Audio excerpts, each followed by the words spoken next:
Is it worth it in detailing? This is going to be my new series on various little different things about whether or not it's worth to do it within detailing or not. People always describe detailing as being a lot more different than valeting because detailing is putting a lot more effort into different jobs and a lot more details. It's all in the details basically, and that's where it becomes the difference between valeting and detailing. So for this series I'm going to put a couple of bits to the test and see if they're actually worth doing what detailers would call a full detail or whatever.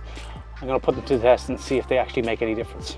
So the first thing that I'm doing is I'm going to be cleaning the inside of my car. A couple of bits for future episodes to try out, see if they're any use or not. Basically, is the seats out detail worth it or not? Do you get more benefit by taking the seats out, or can you manage by leaving the seats in? How much dirt does it leave? How hard is it to take the seats out? What equipment are you going to need? All these answers are going to be in this video, so hope you enjoy it. So first thing I'm going to do is obviously I'm going to clear out the area that we're going to be cleaning, take away all the rubbish, all the bits and bobs, leave myself with a clean workspace. Normal thing that you do when you are cleaning out your car.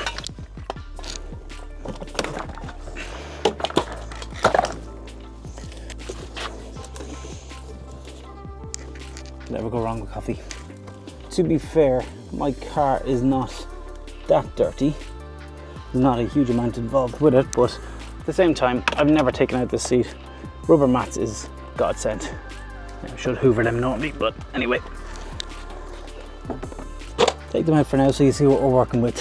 So, bits of hair, bits of grass, tiny bits of dirt and stuff like that.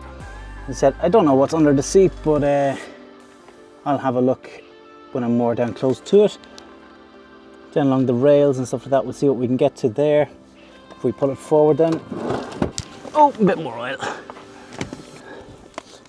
Now, so straight away you can see we can get to most of it without taking the seats out. You know, you can get right in there. I suppose if you were looking at a, like you're going to do an extraction or anything like that, might be a little bit more trickier, but you can get a lot of the stuff out. So if we put the hoover down, if we're using the hoover, crevice tool, etc., we just use all the bits and bobs and see exactly what we can take out from here. And at the end of it, we see exactly what's left over. And following that, I suppose we can say, was it worth it or not? So a lot of the reason why I'm able to do or start up a couple more videos again is obviously because of this thing. Fortunately, did a couple of ligaments in my ankle when I was away on holidays, so it gives me a bit of time to focus on a couple of videos again. So now this is my George machine that I've been using for a couple of years now. I think it's a 1300 watt motor. I really enjoy this machine. It does extraction, does hoovering, does everything, and there's a good bit of power in it as well. So as with anything, I'm going to hoover up the mats, then we're going to work on inside then after that.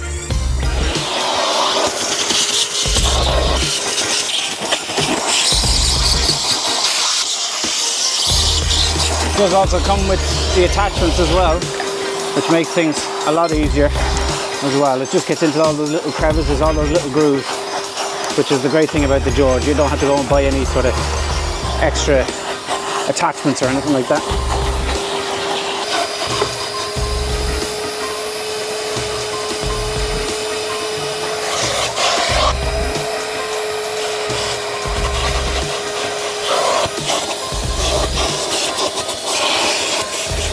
So again, I'm going everywhere where I can find or I can get the hoover into. This is the whole idea of this little experiment, is to see exactly what the hoover doesn't get. And as I said, all I have is the crevice tool and two other little brush attachments as well. So obviously taking everything that I can out of the way, all these wires and bits and bobs. So there's always a lot of stuff kind of sitting down between, always a lot of stuff sitting down between the seats and stuff, and obviously visually you can only see as much as you can. So I would always try to get, naturally you're always trying to get as much as you can out from just the hoover alone. Now,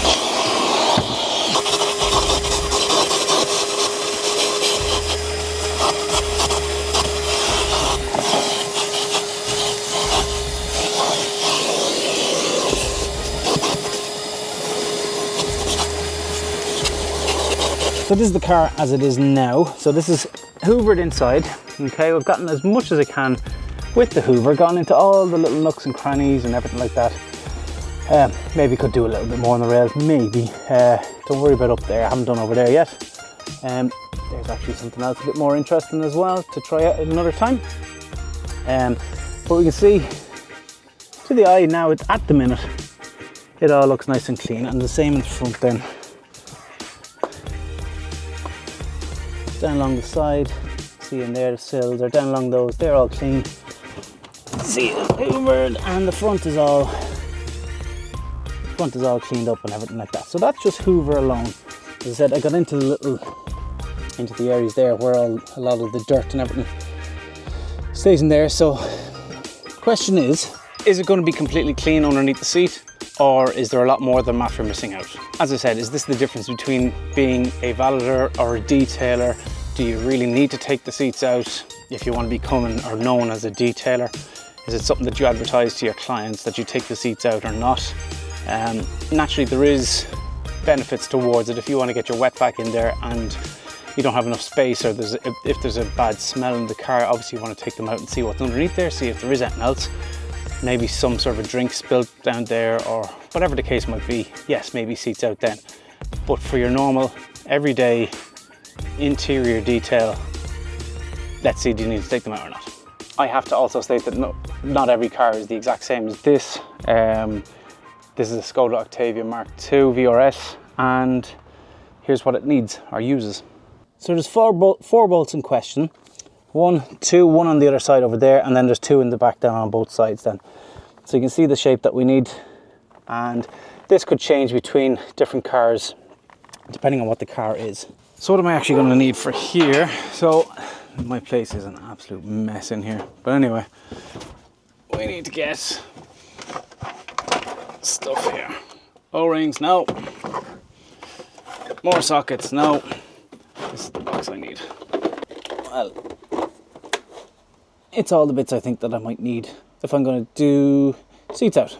So you have all your splines, your Torx, your Allens, all them sort of bits. I don't know the full names of them anyway. Just need a ratchet. And here is Lidl or Aldi's finest. Oh, shit. Ugh. Lidl or Aldi's finest. What was that? $12.99. Works a charm. It's great. This little baby. Parkside, you know where that's from. I'm out. Little ratchet gun. So we'll see. Bring the whole lot out anyway and see if see what exactly we need. Oh, is it that one? There it is. That's the one. Give it a bit of an extension. Am I going the right way? No, that way. Right. Here's one. The seat forward. Oh, need those bits.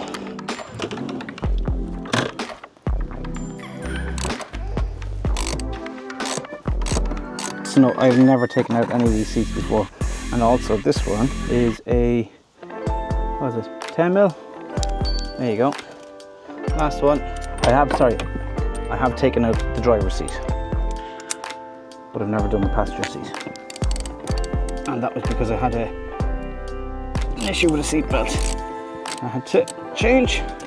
Just to note, in some seats, you may have electric seats, you may have electric seats forward and backwards, or heated seats, or all that sort of stuff. There might be an electrical module plugged into the seats, which would be underneath the front of it.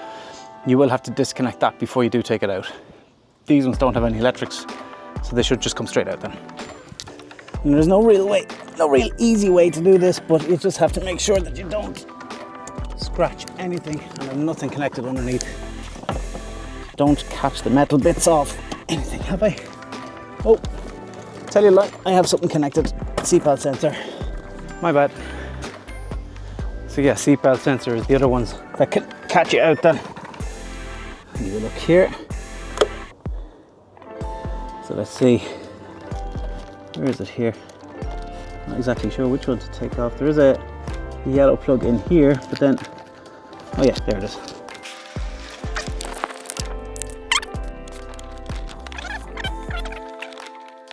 Right, let's get the seat out. So obviously you want to watch the rails and everything as you're coming out, watching all the plastics, everything.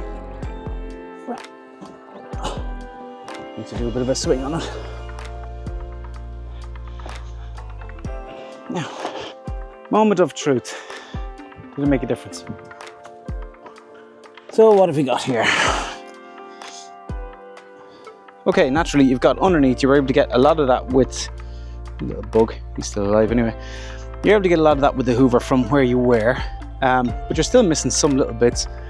It's all the likes of the rubbish and stuff that's down along here. That's what you're missing. Obviously you're probably going to get a couple of coins or something out of here as well. Not much for me now, unfortunately. Amazing, everything's gone like card and you don't find coins anymore. So now the only big thing, oh, stones, rubbish. Don't know what you'd find in here. That's not too bad actually.